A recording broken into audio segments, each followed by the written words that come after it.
efectivamente un rockstar, un personaje que caló profundamente en nuestra conciencia colectiva, porque de alguna manera tomó el manto del símbolo de la pasión por entender, la pasión por conocer, que estaba en manos de Einstein, y curiosamente tuvieron búsquedas similares. ¿Como heredero de Einstein, tú dirías? Pues no, más que heredero de Einstein, continuador de la imagen del conocimiento. Cuando se habla de símbolos, en términos de mitos, se habla de arquetipos. El arquetipo del sabio, el arquetipo del conocimiento, la aspiración de desear conocer, estaba encarnada en Einstein, y luego pues encarna también en este gran personaje que tenía en común con Einstein la búsqueda de entender si más allá de las apariencias podría todo el universo estar unificado. Esta era la gran idea que buscaba Einstein. No se pudo cumplir en sus tiempos. La prosiguió de alguna suerte este gran personaje Stephen Hawking en lo que llegó a formular como la teoría del todo. Él decía que el santo grial de la física se daría cuando pudiéramos entender el nivel más profundo de la naturaleza, una ecuación que nos pudiera explicar todas las fuerzas de la naturaleza. De hecho, en una película muy interesante que se llama precisamente La teoría del todo, es una película que narra las vicisitudes de su vida, el momento en que encuentra a su pareja, los problemas que van apareciendo cuando la enfermedad progresiva va desarrollándose, pero en el momento en que encuentra a la que sería su esposa, ella le pregunta qué es un cosmólogo, y él le contesta, es la religión para ateos inteligentes. Y entonces luego le hace otra pregunta que me parece muy interesante, ¿y a qué le rezan los cosmólogos? Y le decía Stephen Hawking, a una ecuación que pudiera explicar todo lo que existe, todas las fuerzas de la naturaleza. Es el tamaño de la ambición y del deseo de alguien que quiso explorar precisamente los límites, las fronteras del universo. Estamos hablando, por ejemplo, que sus exploraciones sobre todo se centraban en torno a los hoyos negros, pero también al Big Bang, con ideas muy audaces, novedosas, que realmente revolucionan el conocimiento. Su gran amigo Roger Penrose, físico, astrofísico también, en un texto póstumo que acaba de publicar, precisamente plantea que lo que estamos viendo con Stephen Hawking es el triunfo de la mente sobre la materia, ¿no? Para mí hay una y sobre la adversidad física, cuando él fue diagnosticado con posibilidades cero, con posibilidades cero de ser una persona normal, cuando sus expectativas se redujeron a cero. Tenía 21 años y sobrevivió 55 años. Dice, todo lo que ha pasado desde entonces, lo dijo alguna vez, fue para mí un bono, un enorme bono. He vivido con la perspectiva de una muerte inminente durante los últimos 50 años. Lo dijo hace 4. No tengo miedo a morir, pero no tengo prisa por morir. Hay muchas cosas que quiero hacer antes. La raza humana necesita un desafío intelectual. Debe ser aburrido ser Dios y no tener nada que descubrir. Tenía además un magnífico sentido del humor.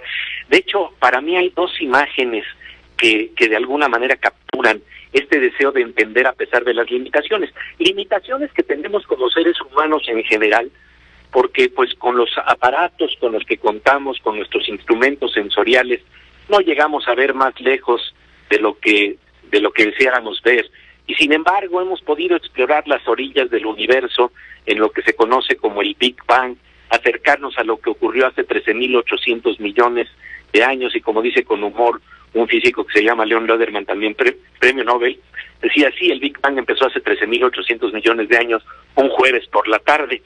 Pero, bueno, lo interesante de este hombre, creo que queda atrapado en dos imágenes que a mí me quedan muy vivas.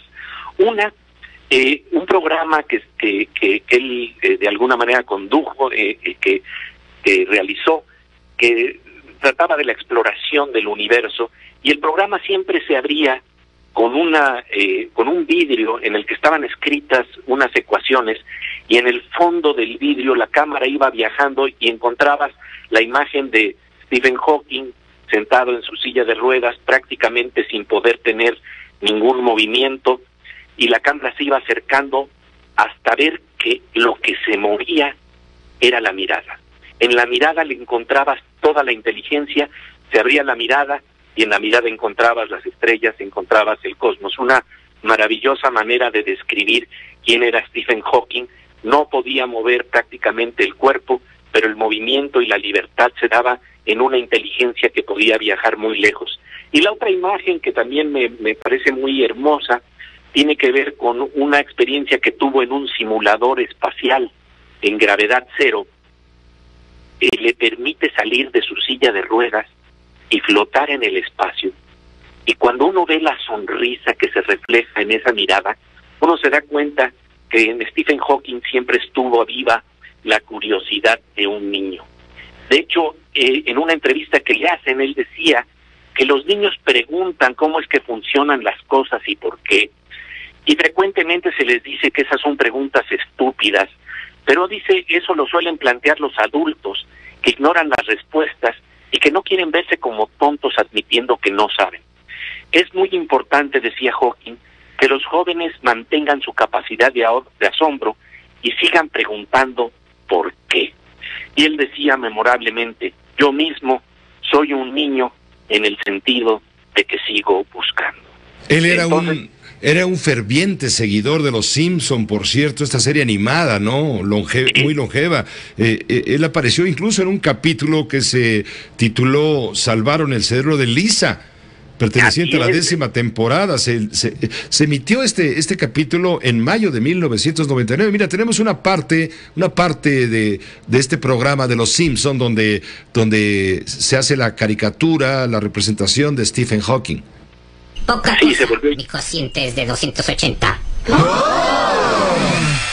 ¡Stephen Hawking! El hombre más inteligente del mundo. ¿Qué está haciendo aquí? Quería ver su utopía, pero ahora veo que no es más que una frutopía.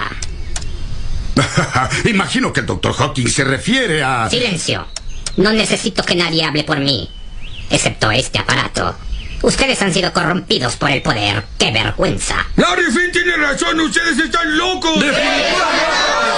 En este capítulo de Los Simpson, Stephen Hawking aparece en medio de una pelea de varias personas que alegaban tener el coeficiente intelectual más alto. Y también José Gordón, él participó en lo que tú mencionabas, la serie de Big Bang Theory.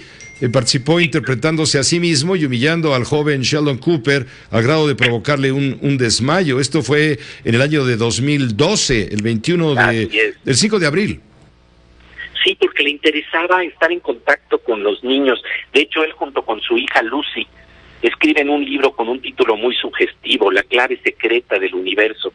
Un libro para niños en donde hay una aventura, pero está rodeada precisamente de estos elementos de ciencia que despiertan la curiosidad y la capacidad de asombro.